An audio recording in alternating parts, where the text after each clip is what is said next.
Hello, my name is Gary, and I was raised in the western United States, so I'm a native English speaker.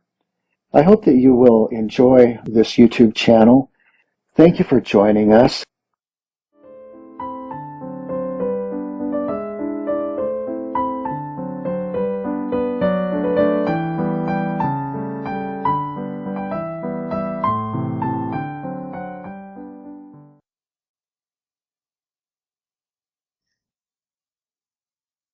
The Boscombe Valley Mystery by Sir Arthur Conan Doyle. We were seated at breakfast one morning, my wife and I, when the maid brought in a telegram. It was from Sherlock Holmes and ran in this way. "Have you a couple of days to spare? Have just been wired for from the west of England in connection with Boscombe Valley tragedy. Shall be glad if you will come with me. Air and scenery perfect. Leave Paddington by the 11:15. "What do you say, dear?" said my wife, looking across at me. "Will you go?" "I really don't know what to say. I have a fairly long list at present." "Oh, Anstruther would do your work for you. You have been looking a little pale lately. I think that the change would do you good, and you are always so interested in Mr. Sherlock Holmes's cases." "I should be ungrateful if I were not, seeing what I gained through one of them," I answered. "But if I am to go, I must pack at once, for I have only half an hour." My experience of camp life in Afghanistan had at least had the effect of making me a prompt and ready traveler. My wants were few and simple, so that in less than the time stated I was in a cab with my valise, rattling away to Paddington Station. Sherlock Holmes was pacing up and down the platform, his tall, gaunt figure made even gaunter and taller by his long grey travelling cloak and close-fitting cloth cap. "It is really very good of you to come, Watson," said he. "It makes a considerable difference to me, having someone with me on whom I can thoroughly rely. Local aid is always either worthless or else biased. If you will keep the two corner seats, I shall get the tickets." We had the carriage to ourselves, save for an immense litter of papers which Holmes had brought with him. Among these he rummaged and read, with intervals of note-taking and of meditation, until we were past Reading. Then he suddenly rolled them all into a gigantic ball and tossed them up onto the rack. "Have you heard anything of the case?" he asked. "Not a word. I have not seen a paper for some days." "The London press has not had very full accounts. I have just been looking through all the recent papers in order to master the particulars. It seems, from what I gather, to be one of those simple cases which are so extremely difficult." "That sounds a little paradoxical." "But it is profoundly true. Singularity is almost invariably a clue. The more featureless and commonplace a crime is, the more difficult it is to bring it home. In this case, however, they have established a very serious case against the son of the murdered man." "It is a murder, then?" "Well, it is conjectured to be so. I shall take nothing for granted until I have the opportunity of looking personally into it. I will explain the state of things to you, as far as I have been able to understand it, in a very few words. Boscombe Valley is a country district not very far from Ross, in Herefordshire. The largest landed proprietor in that part is a Mr. John Turner, who made his money in Australia and returned some years ago to the old country. One of the farms which he held, that of Hatherley, was let to Mr. Charles McCarthy, who was also an ex-Australian. The men had known each other in the colonies, so that it was not unnatural that when they came to settle down, they should do so as near each other as possible. Turner was apparently the richer man, so McCarthy became his tenant, but still remained, it seems, upon terms of perfect equality, as they were frequently together. McCarthy had one son, a lad of 18, and Turner had an only daughter of the same age, but neither of them had wives living. They appeared to have avoided the society of the neighbouring English families and to have led retired lives, though both the McCarthys were fond of sport, and were frequently seen at the race meetings of the neighborhood. McCarthy kept 2 servants, a man and a girl. Turner had a considerable household, some half-dozen at the least. That is as much as I have been able to gather about the families. Now for the facts. On June 3rd, that is, on Monday last, McCarthy left his house at Hatherley about 3 in the afternoon and walked down to the Boscombe Pool, which is a small lake formed by the spreading out of the stream which runs down the Boscombe Valley. He had been out with his serving man in the morning at Ross, and he had told the man that he must hurry, as he had an appointment of importance to keep at 3. From that appointment he never came back alive. From Hatherley farmhouse to the Boscombe Pool is a 1/4 of a mile, and 2 people saw him as he passed over this ground. One was an old woman, whose name is not mentioned, and the other was William Crowder, a gamekeeper in the employ of Mr. Turner. Both these witnesses depose that Mr. McCarthy was walking alone.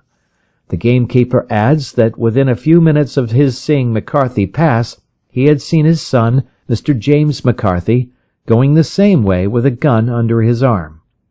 To the best of his belief, the father was actually in sight at the time, and the son was following him. He thought no more of the matter until he heard in the evening of the tragedy that had occurred. The 2 McCarthys were seen after the time when William Crowder, the gamekeeper, lost sight of them. The Boscombe Pool is thickly wooded round, with just a fringe of grass and of reeds around the edge.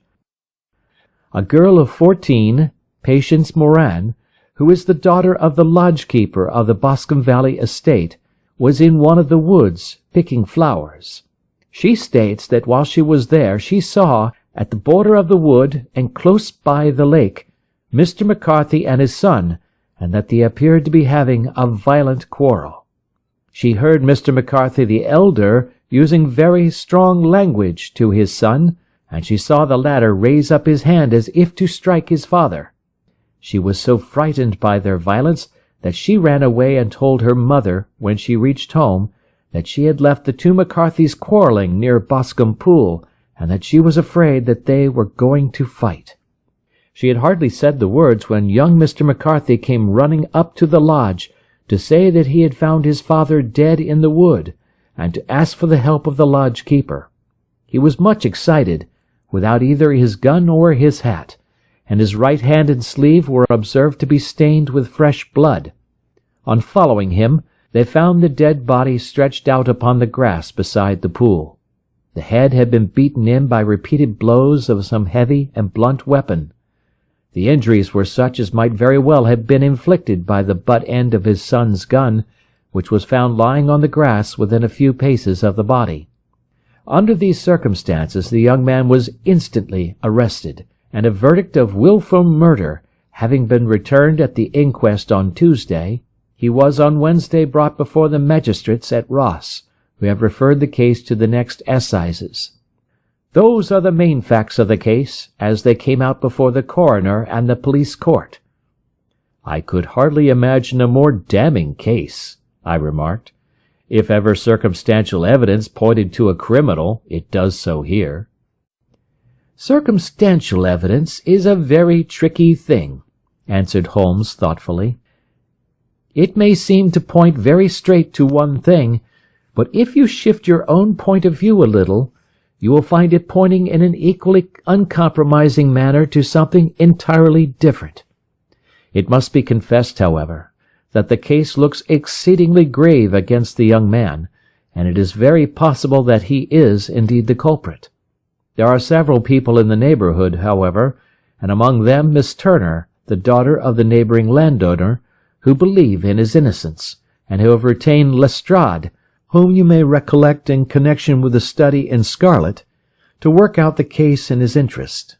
Lestrade, being rather puzzled, has referred the case to me, and hence it is that 2 middle-aged gentlemen are flying westward at 50 miles an hour, instead of quietly digesting their breakfasts at home. "I am afraid," said I, "that the facts are so obvious that you will find little credit to be gained out of this case."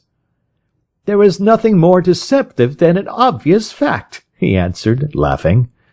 Besides, we may chance to hit upon some other obvious facts, which may have been by no means obvious to Mr. Lestrade. You know me too well to think that I am boasting when I say that I shall either confirm or destroy his theory by means which he is quite incapable of employing, or even of understanding. To take the first example to hand, I very clearly perceive that in your bedroom the window is upon the right-hand side, and yet I question whether Mr. Lestrade would have noted even so self-evident a thing as that. How on earth— My dear fellow, I know you well. I know the military neatness which characterizes you. You shave every morning, and in this season you shave by the sunlight. But since your shaving is less and less complete as we get farther back on the left side, until it becomes positively slovenly as we get round the angle of the jaw, it is surely very clear that that side is less illuminated than the other. I could not imagine a man of your habits looking at himself in an equal light and being satisfied with such a result. I only quote this as a trivial example of observation and inference. Therein lies my métier, and it is just possible that it may be of some service in the investigation which lies before us. There are one or two minor points which were brought out in the inquest and which are worth considering. What are they? It appears that his arrest did not take place at once, but after the return to Hatherley Farm. On the inspector of constabulary informing him that he was a prisoner, he remarked that he was not surprised to hear it. This observation of his had the natural effect of removing any traces of doubt which might have remained in the minds of the coroner's jury. "It was a confession," I ejaculated. "No, for it was followed by a protestation of innocence." "Coming on the top of such a damning series of events, it was at least a most suspicious remark." "On the contrary," said Holmes, "it is the brightest rift which I can at present see in the clouds. However innocent he might be, he could not be such an absolute imbecile as not to see that the circumstances were very black against him. Had he appeared surprised at his own arrest, or feigned indignation at it, I should have looked upon it as highly suspicious, because such surprise or anger would not be natural under the circumstances, and yet might appear to be the best policy to a scheming man. His frank acceptance of the situation marks him as either an innocent man, or else as a man of considerable self-restraint and firmness.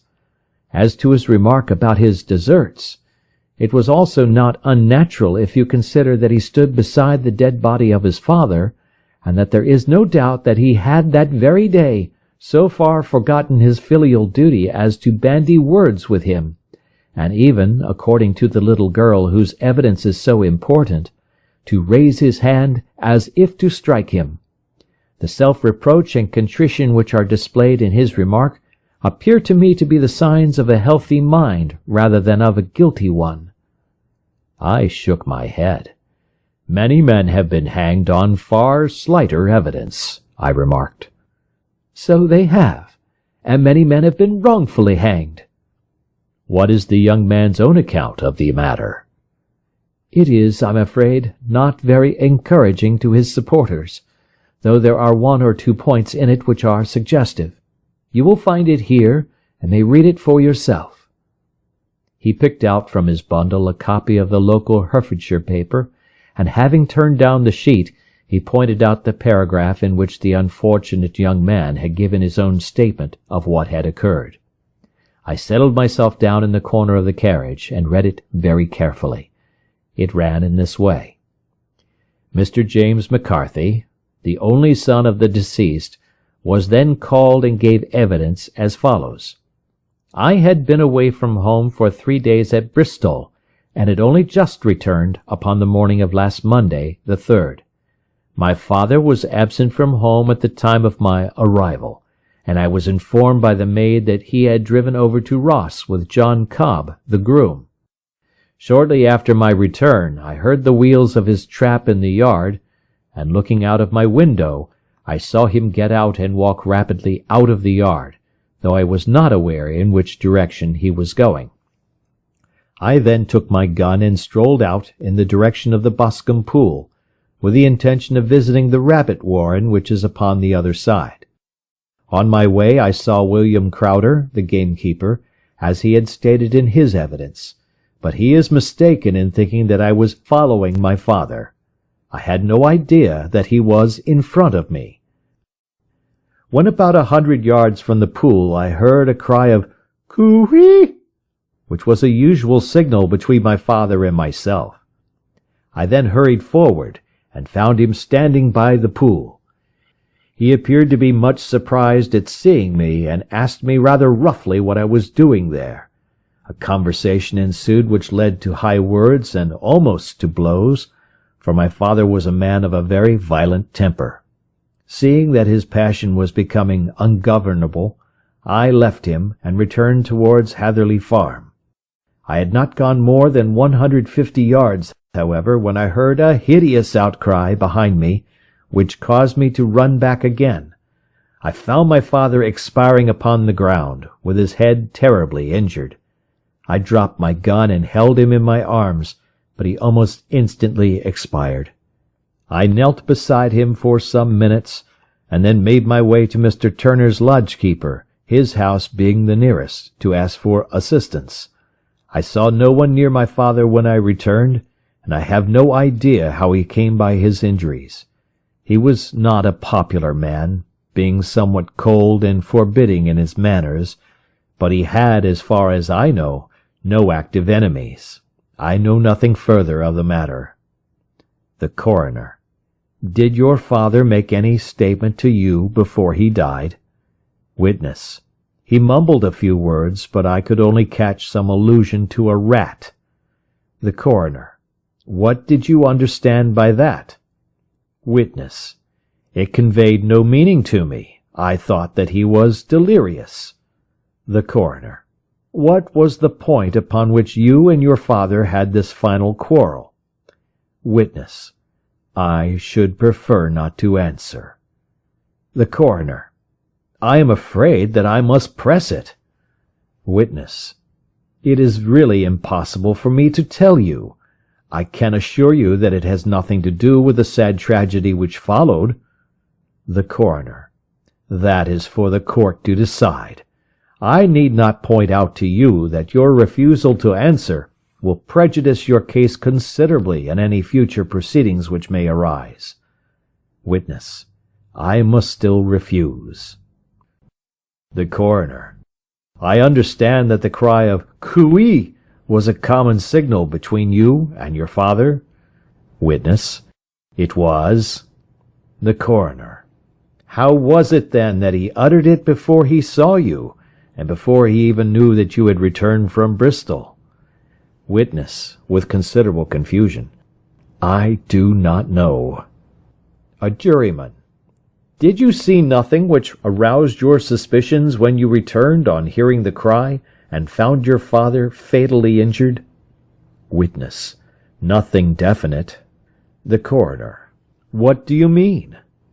Witness: I was so disturbed and excited as I rushed out into the open that I could think of nothing except of my father. Yet I have a vague impression that as I ran forward something lay upon the ground to the left of me. It seemed to me to be something grey in colour, a coat of some sort, or a plaid perhaps. When I rose from my father I looked round for it, but it was gone. Do you mean that it disappeared before you went for help? Yes, it was gone. You cannot say what it was? No, I had a feeling something was there. How far from the body? 12 yards or so. And how far from the edge of the wood? About the same. Then if it was removed, it was while you were within 12 yards of it? Yes, but with my back toward it. This concluded the examination of the witness. I see, said I, as I glanced down the column, that the coroner in his concluding remarks was rather severe upon young McCarthy. He calls attention, and with reason, to the discrepancy about his father having signalled to him before seeing him. also to his refusal to give details of his conversation with his father, and his singular account of his father's dying words. They are all, as he remarks, very much against the son. Holmes laughed softly to himself and stretched himself out upon the cushioned seat. "Both you and the coroner have been at some pains," said he, "to single out the very strongest points in the young man's favour. Don't you see that you alternately give him credit for having too much imagination and too little? Too little if he could not invent a cause of quarrel which would give him the sympathy of the jury; too much if he evolved from his own inner consciousness anything so outré as a dying reference to a rat, and the incident of the vanishing cloth. No, sir, I shall approach this case from the point of view that what this young man says is true, and we shall see whither that hypothesis will lead us. And now here is my pocket Petrarch, and not another word shall I say of this case until we are on the scene of action. We lunch at Swindon, and I see that we shall be there in 20 minutes. It was nearly 4 o'clock when we at last, after passing through the beautiful Stroud Valley, and over the broad gleaming Severn, found ourselves at the pretty little country town of Ross. A lean, ferret-like man, furtive and sly-looking, was waiting for us upon the platform. In spite of the light brown dust coat and leather leggings which he wore in deference to his rustic surroundings, I had no difficulty in recognizing Lestrade, of Scotland Yard. With him we drove to the Hereford Arms, where a room had already been engaged for us. "I have ordered a carriage," said Lestrade as we sat over a cup of tea. "I knew your energetic nature, and that you would not be happy until you had been on the scene of the crime." "It was very nice and complimentary of you," Holmes answered. "It is entirely a question of barometric pressure." Lestrade looked startled. "I do not quite follow," he said. "How is the glass?" 29, I see. No wind, and not a cloud in the sky. I have a case full of cigarettes here which need smoking, and the sofa is very much superior to the usual country hotel abomination. I do not think that it is probable that I shall use the carriage to-night." Lestrade laughed indulgently. "You have, no doubt, already formed your conclusions from the newspapers," he said. "The case is as plain as a pikestaff, and the more one goes into it, the plainer it becomes. Still, of course, one can't refuse a lady, and such a very positive one, too. She has heard of you, and would have your opinion, though I repeatedly told her that there was nothing which you could do which I have not already done. Why, bless my soul, here is her carriage at the door." He had hardly spoken before there rushed into the room one of the most lovely young women that I have ever seen in my life. Her violet eyes shining, her lips parted, a pink flush upon her cheeks, all thought of her natural reserve lost in her overpowering excitement and concern. "Oh, Mr. Sherlock Holmes!" she cried, glancing from one to the other of us, and finally, with a woman's quick intuition, fastening upon my companion. "I am so glad that you have come. I have driven down to tell you so. I know that James didn't do it. I know it, and I want you to start upon your work knowing it, too. Never let yourself doubt upon that point. We have known each other since we were little children, and I know his faults as no one else does, but he is too tender-hearted to hurt a fly. Such a charge is absurd to anyone who really knows him." "I hope we may clear him, Miss Turner," said Sherlock Holmes. "You may rely upon my doing all that I can." "But you have read the evidence? You have formed some conclusion? Do you not see some loophole, some flaw? Do you not yourself think that he is innocent?" "I think that it is very probable." "There now!" she cried, throwing back her head and looking defiantly at Lestrade. "You hear? He gives me hopes." Lestrade shrugged his shoulders. "I am afraid that my colleague has been a little quick in forming his conclusions," he said. "But he is right. Oh, I know that he is right. James never did it, and about his quarrel with his father, I am sure that the reason why he would not speak about it to the coroner was because I was concerned in it." "In what way?" asked Holmes. "It is no time for me to hide anything. James and his father had many disagreements about me. Mr. McCarthy was very anxious that there should be a marriage between us. James and I have always loved each other as brother and sister, but of course he is young and has seen very little of life yet, and, well, he naturally did not wish to do anything like that yet. And there were quarrels, and this, I am sure, was one of them." "And your father," asked Holmes, "was he in favour of such a union?" "No, he was quite averse to it also. No one but Mr. McCarthy was in favour of it." A quick blush passed over her fresh young face as Holmes shot one of his keen, questioning glances at her. "Thank you for this information," said he. "May I see your father if I call tomorrow?" "I am afraid the doctor won't allow it." "The doctor?" "Yes. Have you not heard? Poor father has never been strong for years back, but this has broken him down completely. He is taken to his bed, and Dr. Willows says that he is a wreck, and that his nervous system is shattered. Mr. McCarthy was the only man alive who had known Dad in the old days in Victoria." "Ha! In Victoria? That is important." "Yes, at the mines." "Quite so, at the gold mines, where, as I understand, Mr. Turner made his money." "Yes, certainly." "Thank you, Miss Turner. You have been of material assistance to me." "You will tell me if you have any news tomorrow. No doubt you will go to the prison to see James. Oh, if you do, Mr. Holmes, do tell him that I know him to be innocent." "I will, Miss Turner."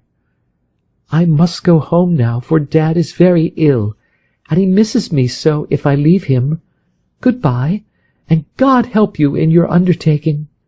She hurried from the room as impulsively as she had entered, and we heard the wheels of her carriage rattle off down the street. "I am ashamed of you, Holmes," said Lestrade with dignity after a few minutes' silence. "Why should you raise up hopes which you are bound to disappoint? I am not over-tender of heart, but I call it cruel."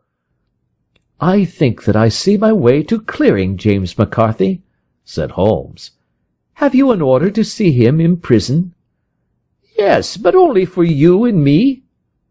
"Then I shall reconsider my resolution about going out. We have still time to take a train to Hereford and see him tonight?" "Ample." "Then let us do so. Watson, I fear that you will find it very slow, but I shall only be away a couple of hours." I walked down to the station with them and then wandered through the streets of the little town, finally returning to the hotel, where I lay upon the sofa and tried to interest myself in a yellow-backed novel. The puny plot of the story was so thin, however, when compared to the deep mystery through which we were groping, and I found my attention wander so continually from the action to the fact, that I at last flung it across the room and gave myself up entirely to a consideration of the events of the day. Supposing that this unhappy young man's story were absolutely true, then what hellish thing, what absolutely unforeseen and extraordinary calamity could have occurred between the time when he parted from his father and the moment when, drawn back by his screams, he rushed into the glade? It was something terrible and deadly. What could it be? Might not the nature of the injuries reveal something to my medical instincts? I rang the bell and called for the weekly county paper, which contained a verbatim account of the inquest. In the surgeon's deposition it was stated that the posterior third of the left parietal bone and the left half of the occipital bone had been shattered by a heavy blow from a blunt weapon. I marked the spot upon my own head. Clearly, such a blow must have been struck from behind. That was to some extent in favor of the accused, as when seen quarrelling, he was face to face with his father. Still, it did not go for very much, for the older man might have turned his back before the blow fell. Still, it might be worthwhile to call Holmes's attention to it. Then there was the peculiar dying reference to a rat. What could that mean? It could not be delirium. A man dying from a sudden blow does not commonly become delirious. No, it was more likely to be an attempt to explain how he met his fate. But what could it indicate? I cudgelled my brains to find some possible explanation, and then the incident of the grey cloth seen by young McCarthy. If that were true, the murderer must have dropped some part of his dress, presumably his overcoat, in his flight, and must have had the hardihood to return and to carry it away at the instant when the son was kneeling with his back turned not a dozen paces off. What a tissue of mysteries and improbabilities the whole thing was! I did not wonder at Lestrade's opinion, and yet I had so much faith in Sherlock Holmes's insight that I could not lose hope as long as every fresh fact seemed to strengthen his conviction of young McCarthy's innocence.